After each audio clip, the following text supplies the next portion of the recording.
এই প্রথমবার আমি রাধাষ্টমী পালন করছি।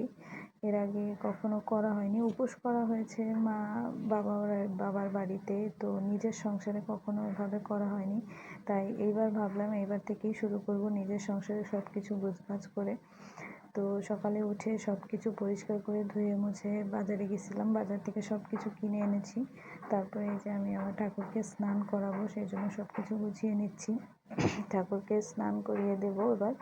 এখানে 108 বার স্নান করাতে হবে, এই জন্য আমি চামচ ব্যবহার করছি। আসলে আমার কাছে সব জিনিস ওইভাবে নেই, তাই চামচ দিয়ে 108 বার করলাম। তারপরে এই যে তার ঠাকুরের জন্য প্রসাদ আগেই তৈরি করে নিয়েছিলাম, তো ভিডিওগুলো করে দিচ্ছি। তার রাধারানীর প্রিয় পিঠে মালপোয়া, লুচি, বড়া।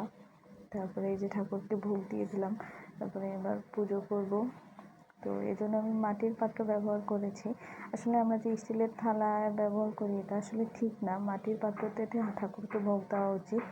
তো আমি যতটুকু পেরেছি আমার সাধ্য মতো ছোট্ট সংসারে ততটুকু করার চেষ্টা করেছি। ঠাকুর আমার ভোগ গ্রহণ করবেন এই আশায় আজকের ব্লগটা এই অবধি। টাটা, ভালো থাকবেন।